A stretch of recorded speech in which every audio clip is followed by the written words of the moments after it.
In April this year, we spoke to Damion Greef, CEO of Fedr8, the machine learning company. Damion is back with us today after a very busy year to tell us more. Welcome back, Damion. Thanks very much for having me back. It's a pleasure. Before we go into it, can you provide viewers with a potted version of what Fedr8 is all about? We're solving there's a global problem. I've got a solution to it, and we do it with machine learning. Is that potted enough? That's very potted. That's superb, yes. So if we encapsulate this, you help multi-level organizations migrate their legacy software applications to the cloud, which is a bit of a mouthful, but can you just elaborate a bit on that? When I said that, there's a global problem, what that global problem revolves around applications.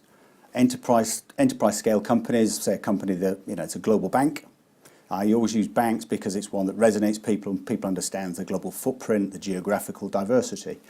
They might have anywhere between 5 and 20,000 applications in their global estate. They've got data centers of their own in geographical locations that they're spending billions per year manning, maintaining, developing new applications. A bank may have 50,000 developers working for it, and it's a bank. So what they'd like to do, the scale of the numbers are so large, these are balance sheet items. If they can reduce that spend by 20%, we're running into hundreds of millions. And one of the ways they can reduce that spend is taking those application estates, all that data, all the files, they can take that to the cloud.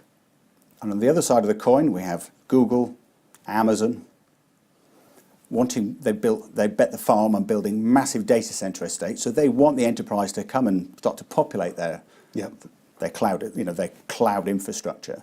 And one of the reasons they can't do that, if you've got 20,000 applications, you can't just press a button and up it comes and it's now residing in a new, cheaper, faster, scalable environment. So Fedr8, with its machine learning software, we interrogate those applications in each application in less than 24 hours, and give you a report about what to do, what to change, which of the clouds it will reside in. Mm-hmm. And if you do that manually, the quantums of magnitude, that can be taking a team of 4 or 5 people, it could take them 2-3 months. You can see the IT contractors rubbing their hands together. What we do in 24 hours. Yeah. And I think one of the reasons of coming today to give you an update is that I think the last time we spoke, I mentioned there's a direction of travel with machine learning and application discovery and analysis, which is once you've seen a problem and then you've done a remediation, if you've got a delta, you can see the difference between the two. So the next time you see that kind of problem, the machine learning engine has already seen the solution. So it can then implement it. And once it's started to implement that, you've then got the machines are starting to write their own code. And when that happens, we've got a big global disruption. Okay, so that's I see where you're driving at. We spoke in April, and since then several agreements have been sort of put into place, and there have been some developments. Can you elaborate? I certainly can. The target audience for Green Rain, which is actually the core technology we're using, the actual engine is called Molly, is around people who've got multiple thousands of applications. But the people who are looking after those companies tends to be the global systems integrators. But their sales cycles run into 2 and 3 years because the quantums, they can be negotiating a contract that could be several hundred million to look after those estates over that period of time. So once you're into that kind of procurement process, and that's where Fedr8 is, our sales cycle is joined at the hip with the systems integrators. So what we're actually doing, we realised we'd be going to some smaller companies that just have a few hundred applications, but they don't want to be shown these are your issues. What they actually really want is for me to walk in and go, I'm going to reduce the risk, I'm going to tell you the solution tomorrow, and then I'm going to fix it for you. So that's what Fedr8 is now looking to do. And we're calling that extension to the use of Green Rain. We're going to call that the Fedr8 pathway. Okay. Whereas we will actually remediate the applications. We will change the lines of code that we've highlighted, we've found for the target cloud infrastructure it's going to go to.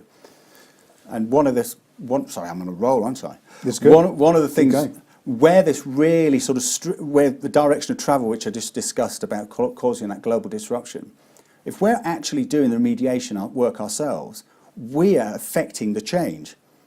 And all that data is going back into Molly as training data. So we're actually accelerating our own learning learning curve. So I think last time we spoke, I was suggesting it might be several years away. But if we actually start doing the remediation ourselves, we can bring that journey forward. So I hope to be saying in the next 18 months, actually, Molly isn't just sentient for doing application analysis.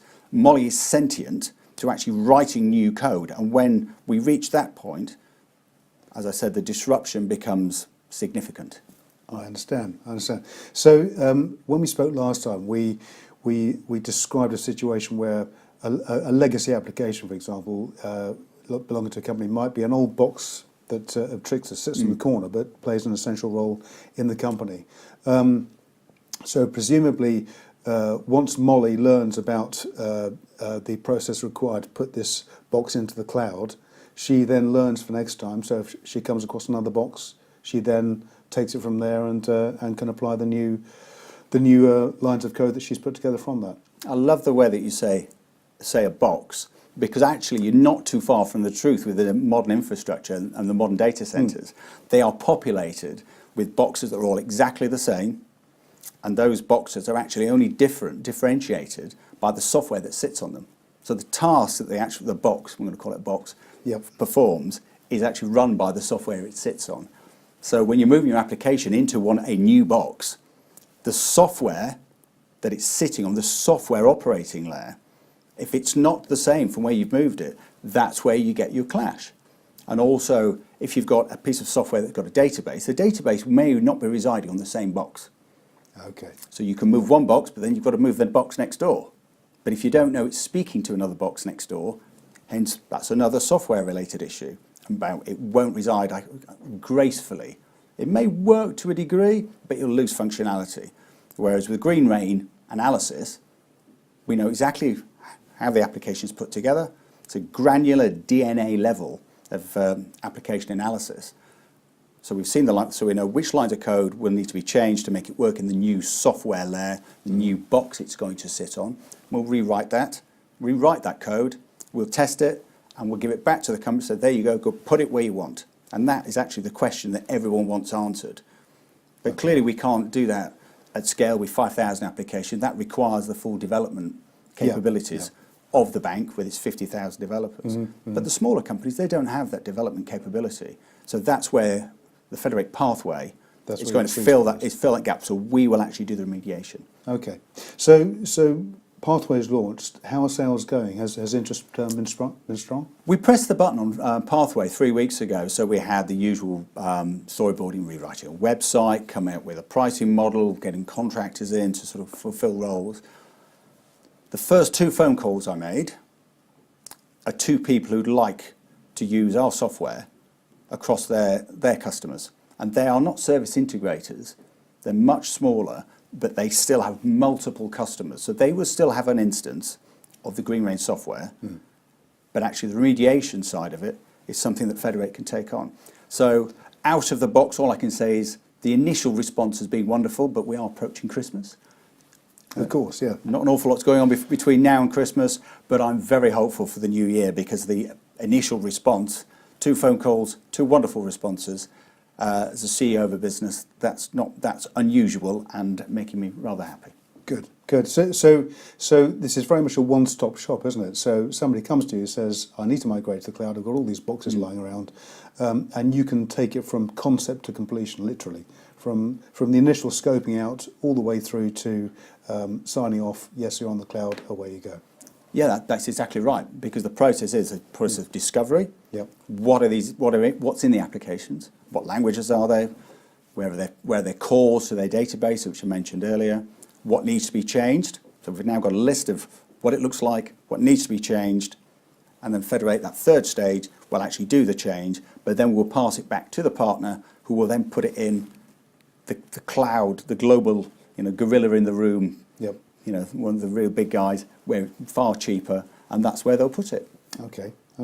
So is there anything else on the horizon for Fedr8? Well, I think really, if you speak to me in 12 months, I'll tell you how well the consumption of all this new training data is going, and hopefully I'll be telling you about how we've actually done our first automatic code rewrites, and at that point, I think the world will look rather interesting. The world will be interesting indeed. Damion, it's been great to talk to you again. We're running short of time. Damion Greef, CEO of Fedr8, thanks for coming today. As always, thanks very much, Alan.